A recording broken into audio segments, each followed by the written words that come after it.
Christopher Bell has just ignited an explosive NASCAR controversy, and what's just been revealed has racing fans and officials completely stunned. For years, NASCAR's all-star race gimmicks have divided the sport. Until now, the Joe Gibbs Racing star's aggressive victory over Joey Logano at North Wilkesboro has sparked an all-out civil war, with Bell launching a direct assault on NASCAR's racing integrity, while defending champion Logano publicly threatens revenge for the controversial finish. Christopher Bell, fresh off his $1 million all-star race triumph, created unprecedented tension throughout the NASCAR garage with his victory celebration. Born from the chaos of NASCAR's controversial promoter's caution experiment, this shocking moment revolutionized all-star race discourse by exposing the sport's desperate reliance on manufactured drama, resulting in a finish where Bell ran Logano up into the wall during a decisive pass on lap 241 that has the defending Cup champion threatening retaliation. The implications of Bell's aggressive maneuver extend far beyond typical racing contact. Logano's post-race fury was unmistakable.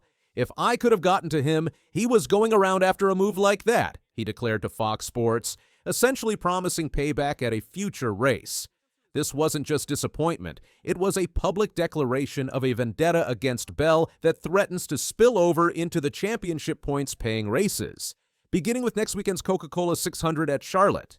What makes Bell's victory particularly controversial is the manufactured circumstances that created it. On lap 215, with Logano comfortably leading, NASCAR's newest gimmick, the promoter's caution, was deployed by Speedway Motorsports CEO Marcus Smith. Fox Sports personality Michael Waltrip dramatically appeared on the flag stand to throw a yellow flag that completely reset the race, even dropping the yellow flag to the track, creating an actual hazard in a moment of theatrical excess that would ultimately determine the race outcome. Bell's strategic advantage came through that contrived caution, which allowed him to pit for fresh tires while Logano gambled by staying out. The resulting tire advantage provided Bell the grip needed to execute his controversial pass with just 9 laps remaining. But rather than show humility about benefiting from the manufactured drama, Bell's victory celebration focused on praising the track while conspicuously avoiding any mention of the gimmick that handed him the opportunity. That right there is absolutely incredible. North Wilkesboro, best short track on the schedule. The specific details of Bell's race-winning move reveal a level of aggression that crossed NASCAR's unwritten code. When Bell caught Logano, he attempted to pass Logano on the high line before diving low and forcing Logano up the track, a move that infuriated the defending champion. Logano described it in no uncertain terms. "He got under me and released the brake, gave me no option. He kind of just ran me up into the wall." This deliberate contact strategy represents the exact type of move that has triggered feuds throughout NASCAR history. As Logano simmered in post-race interviews, his anger wasn't directed solely at Bell, but also at the architect of the caution gimmick. "I'm all about no gimmicks with the caution. I am all about that. Me and Marcus Smith aren't seeing eye to eye right now, okay? I've got to have a word with him." 11th, Kyle Larson's dominant performance wasn't the only story that emerged from the Advent Health 400. The real headline came after the checkered flag, when Christopher Bell, finishing second for the 3rd time behind Larson this season, made comments that revealed the true depth of their developing rivalry. Larson's victory marked his 3rd win of the 2025 season, matching Bell's total and creating a statistical deadlock at the top of NASCAR's win column. But the numbers only tell part of the story. The post-race interviews exposed a frustrated Bell who couldn't hide his disappointment despite achieving his best-ever finish at Kansas. Kyle Larson started from pole position and immediately established dominance. His qualifying lap of 183.730 miles per hour set the tone for what would become a masterclass performance. Leading 221 of 267 laps, Larson swept both stages and crossed the finish line 0.712 seconds ahead of Bell. This wasn't the nail-biting finish Kansas had seen in 2024 when Larson edged Chris Buescher by a record 0.001 seconds. This was different. This was domination. Larson said this after the win. But yeah, great car, great execution today too for our team. Thanks to HinderCars.com, Valvoline, Prime, all you race fans too for coming out. You know, this is awesome weather to get to watch a cool race. So glad to not win by an inch right here this time, and a little bit safer gap. But thanks again to the team. Congrats to all Hendrick Motorsports, the engine shop, everybody there.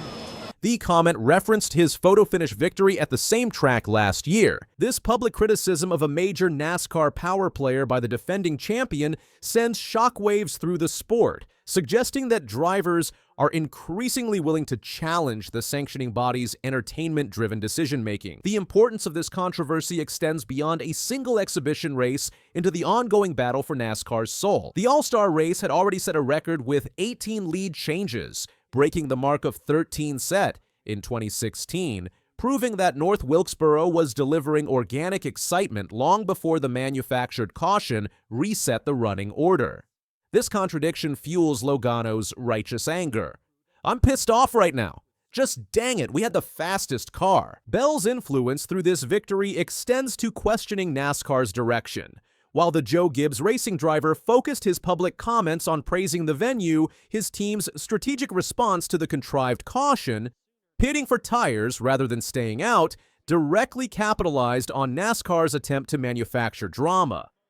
By securing the $1 million first prize through a strategy enabled by a gimmick caution, Bell has exposed the problematic nature of NASCAR prioritizing entertainment over pure competition. Even Fox Sports' final broadcast of the season couldn't escape criticism, as the announcing team was caught playing up the potential caution throughout the race. This coordinated emphasis on the gimmick, rather than the natural racing action, highlighted how deeply entertainment considerations have penetrated NASCAR's approach to competition, creating mounting tension between racing purists and those pushing for maximum drama regardless of competitive integrity. For those who truly understand NASCAR's competitive traditions, Bell's all-star victory represents far more than typical racing controversy. It symbolizes the growing divide between racing as sport versus racing as entertainment product. As more drivers join Logano in publicly questioning these manufactured moments, NASCAR faces increasing pressure to determine what kind of competition it wants to be. The contrast between the race's natural action and contrived drama couldn't be more stark. While North Wilkesboro delivered an action-packed NASCAR all-star race with 6 leaders and 10 lead changes in the first half, the promoter's caution ultimately overshadowed the organic competition. This fundamental tension between authentic racing and manufactured entertainment defines today's NASCAR more clearly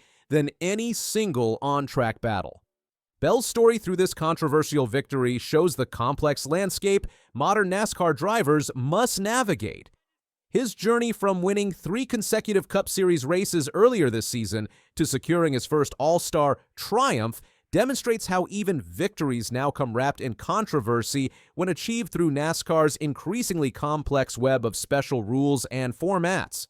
From organic achievement to gimmick-enabled triumph, Christopher Bell has exposed NASCAR's identity crisis while igniting a feud with the defending champion. As the NASCAR world processes this explosive all-star race, attention inevitably turns to next weekend's Coca-Cola 600. Beyond the immediate controversy lies a potentially dangerous situation where Logano seeks payback against Bell during a points-paying race, with Kyle Larson simultaneously attempting to become the 5th driver to race the Indy 500 and Coca-Cola 600 on the same day. NASCAR faces the challenging task of managing both a brewing driver feud and unprecedented crossover interest at one of its crown jewel events.